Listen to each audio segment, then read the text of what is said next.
नमस्कार, जय जय श्री राधे। दोस्तों, आज मैं बात करने वाला हूँ सिंह राशि की। यदि आपकी जन्म राशि सिंह है, यानी चंद्रमा आपके 5 नंबर में बैठे हैं, तो आज का ये भविष्यफल आपके लिए है। यदि आपकी जन्म कुंडली में 5 नंबर से आपकी कुंडली शुरू होती है, तो भी ये भविष्यफल आज आपके लिए है। यदि आपकी नाम राशि सिंह है, तो भी आप इसे देख सकते हैं, सुन सकते हैं। दोस्तों, आज मैं बात करने जा रहा हूँ सिंह राशि की, जो कि एक बड़ा परिवर्तन आगामी वर्ष में होने वाला है। वह है शनिदेव का राशि परिवर्तन। शनिदेव कुंभ राशि से निकल करके मीन राशि में प्रवेश करेंगे 29 मार्च को। और यह मीन राशि, यदि हम सिंह राशि के अकॉर्डिंग देखें, तो अष्टम भाव बनता है। जहाँ पर शनिदेव विराजमान होंगे मीन राशि में, वहाँ पर पिछले कई महीनों से राहु महाराज ऑलरेडी बैठे हुए हैं, जो कि 18 महीने तक वहीं पर विराजमान रहेंगे। यानी 30 मई 2025 तक राहु भी वहीं पर रहेंगे अष्टम भाव में, और वहीं पर शनि का गोचर हो रहा है उसी राशि में। अब अष्टम भाव में दो दो ग्रह, जिनको जब भी शनि और राहु एक साथ बैठ जाएं किसी के भाव में, किसी कुंडली में, तो उसको एक श्रापित योग भी कहा जाता है।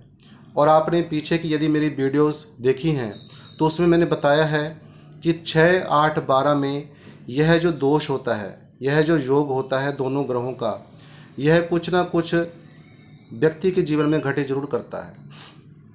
यदि यही योग केंद्र में बने या त्रिकोण में बने तो उसका फायदा होता है। यदि यह योग अष्टम, छठे या 12वें भाव में बन जाए, तो कहीं ना कहीं कोई जीवन में बहुत कुछ घटित होने वाला होता है।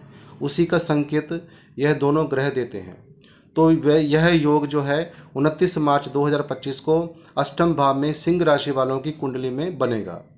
और ये योग क्या आपके जीवन में लाएगा, वह मैं आपको बताने जा रहा हूँ। दोस्तों, जो अष्टम भाव होता है, यदि हम ज्योतिष की नज़र से देखें, तो इसको आयु का, मृत्यु का, गुप्त धन का, ससुराल का घर माना जाता है। जितने भी व्यक्ति को आयु के प्रति, मृत्यु के प्रति, ससुराल के प्रति या गुप्त धन के प्रति जो भी संकेत मिलते हैं, इसी भाव से मिलते हैं। कष्ट, दुख, कठिनाइयाँ, भय, डर, ये अष्टम भाव से देखा जाता है। जब अष्टम भाव में दो भयंकर ग्रह बैठ जाएं, एक साथ युति कर लें, एक साथ कंजक्शन कर लें, तो इसका फल क्या मिलेगा। तो सबसे पहले ये समझ लें कि अष्टम भाव में मीन राशि में दोनों विराजमान हैं, और मीन राशि शनि के लिए भी सम है और राहु के लिए भी सम है, यानी मित्रता दोनों में से किसी के साथ नहीं है। गुरुदेव तो अपना मित्र सबको समझते हैं, लेकिन बाकी अन्य ग्रह हर ग्रह को अपना मित्र नहीं समझते। अष्टम भाव से क्या क्या आपको परेशानी आ सकती है, पहले मैं उस चीज़ की बात करूंगा, फिर अच्छी चीज़ों की बात भी करूंगा। परेशानियां ये आ सकती हैं, यदि आप शादीशुदा हैं तो आपके ससुराल में आपका कोई वाद विवाद हो सकता है, लड़ाई झगड़े हो सकते हैं, कोई तनाव की स्थिति बन सकती है, या ससुराल में कुछ अशुभ घटित हो सकता है। ये मैं क्यों कह रहा हूँ, क्योंकि अष्टम भाव मैंने आपको बताया है आयु और मृत्यु का होता है, दुखों का होता है, कष्टों का होता है। और 29 मार्च से शनिदेव जब इस भाव में जाएंगे, तो 30 मई तक राहु भी यहीं पर रहेंगे। तो 2 महीने आपको बहुत सतर्कता बरतनी पड़ेगी, बहुत ध्यान से रहना पड़ेगा, और अपने कुछ उपाय भी अवश्य कर लें, क्योंकि यह चोट इत्यादि का भी यहाँ पर भय होता है। अष्टम भाव से ससुराल में कोई ना कोई तनाव, कोई ससुराल के व्यक्ति, कोई बुजुर्ग हो, कोई ज़्यादा उम्र के हों, तो उनको कोई कठिनाई, कोई तकलीफ आ सकती है, यह मैं कहना चाहता हूँ। तो इसके लिए मैं आगे उपाय बताऊंगा कि आपको क्या करना चाहिए। अब आगे की बात करता हूँ। जैसे ही 30 मई खत्म होगी और 30 मई के बाद राहु आ जाएंगे सप्तम भाव में और शनिदेव रहेंगे अष्टम भाव में, यानी एक दूसरे से बहुत अलग। क्योंकि यदि शनि से हम गिनती करेंगे राहु की, तो राहु 12वें भाव में बैठे होंगे, यानी सप्तम भाव में, सप्तम भाव को यदि काउंट करेंगे तो 12वें भाव में राहु बैठे होंगे। तो यह बहुत दूरी बन जाती है, लेकिन होता यह भी कुछ अच्छा नहीं है। इसकी राहु की चर्चा मैं अगली वीडियो में करूंगा, जब मैं राहु के विषय में बताऊंगा। आज मैं शनि के विषय में बताने जा रहा हूं और श्रापी योग के बारे में बताने जा रहा हूं। श्रापी योग के कारण अष्टम भाव से तकलीफें मिलेंगी, ससुराल से तकलीफें आ सकती हैं, या किसी धन का मिलना हो तो उसमें रुकावट आ सकती है। लेकिन ये 2 महीने रहेगा, 2 महीने आपको बहुत ध्यान से रहना है। इसके अलावा चोट इत्यादि लगने का डर है, या कोई बीमारी, कोई इस प्रकार की दुर्घटना होने के चांसेस यहाँ पर हो सकते हैं। इसके लिए आपको हनुमान जी की आराधना करनी चाहिए। हनुमान जी को 2 महीने तक जितने मंगलवार आएँ तो आपको एक जटा वाला नारियल हनुमान जी को अर्पित करना है। अब इसके अलावा जब शनि अकेले होंगे यहाँ पर, यानी 30 मई के बाद, तो इनकी सबसे पहली दृष्टि पड़ेगी दसम भाव में।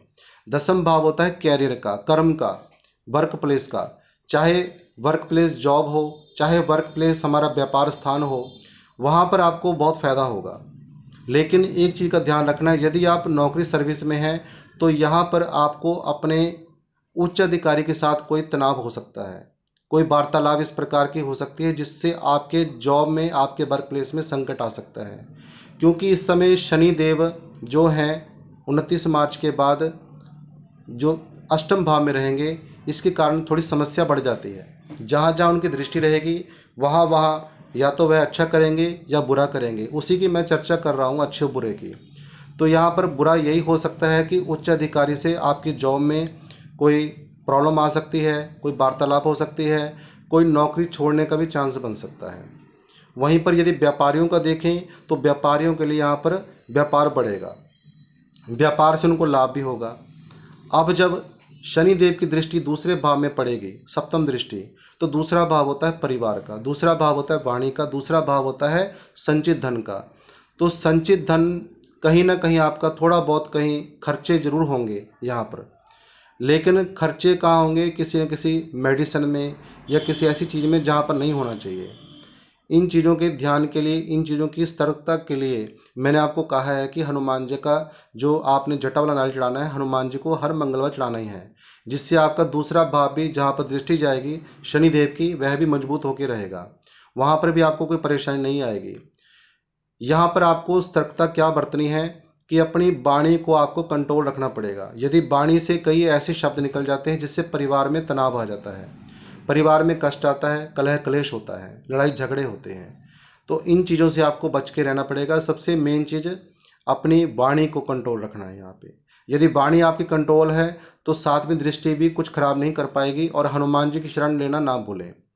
और इसके अलावा काला रंग जितना हो सके अवॉइड करें, काला रंग ना पहने तो अच्छा रहेगा। अष्टम भाव में शनि हो तो कभी भी काला रंग नहीं पहनना चाहिए। और सप्तम में जब राहु आ जाएंगे 30 मई के बाद तो नीला रंग भी बंद कर दें। तो यहाँ पर कुछ अच्छे फल भी मिल रहे हैं, कुछ बुरे फल भी मिल रहे हैं। धन आता रहेगा लेकिन कहीं ना कहीं आपका लगता भी रहेगा किसी न किसी चीज़ में, यानी फायदा भी है तो नुकसान भी है। अब जब इनकी शनि देव की अंतिम दृष्टि पड़ेगी पंचम स्थान में, ये मैं सबसे बिल्कुल ओपनली कह रहा हूँ, थोड़ा ध्यान से रखें। यदि आपकी सिंह राशि है और शनि आपके अष्टम भाव में है और उनकी दसम दृष्टि पड़ेगी आपके पंचम भाव में। पंचम भाव होता है संतान का, पंचम भाव होता है विद्या का, पंचम भाव होता है हमारे पूर्व जन्म के कर्मों का। तो दोस्तों जब पंचम भाव में शनि की दृष्टि पड़ेगी तो 2 महीने विशेष सतर्कता बरतनी पड़ेगी, यानी अप्रैल और मई का महीना। यहाँ पर संतान के लिए कुछ ना कुछ समस्या उत्पन्न हो सकती है। यदि आप विद्यार्थी हैं तो आपकी पढ़ाई में कोई ना कोई अड़चन आ सकती है, आपका ध्यान भटक सकता है।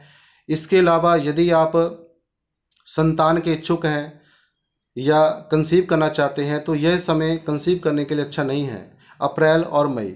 इसके बाद का समय बहुत अच्छा रहेगा, संतान आपकी तरक्की करेगी। यदि आप विद्यार्थी हैं तो विद्या में मन भी लगेगा। लेकिन 2 महीने सावधानी हटी दुर्घटना घटी। यदि आपने सावधानी हटा ली तो दुर्घटना होकर ही रहेगी। 2 महीनों का ध्यान रखना आपको। कुल मिलाकर के शनिदेव यहाँ पर 50% थोड़े नेगेटिव हैं, 50% जो है पॉजिटिव भी हैं। पॉजिटिव होंगे 30 मई के बाद, लेकिन 30 मई तक आपको बहुत ध्यान से रहना पड़ेगा, सतर्कता से रहना पड़ेगा। यदि आप आज की इस जानकारी को आपको अच्छी लगी हो तो लाइक अवश्य करें, शेयर करें और सब्सक्राइब करना बिल्कुल भी न भूलें। यदि आप कुंडली विश्लेषण करवाना चाहते हैं तो दिए हुए नंबर पर मैसेज करें, डायरेक्ट कॉल कोई भी ना करें। मैसेज करके आपको शुल्क की जानकारी दे दी जाएगी, या अपॉइंटमेंट लेना चाहते तो अपॉइंटमेंट आपको मिल जाएगी। इसी के साथ आज की चर्चा को मैं यहीं समाप्त करता हूँ।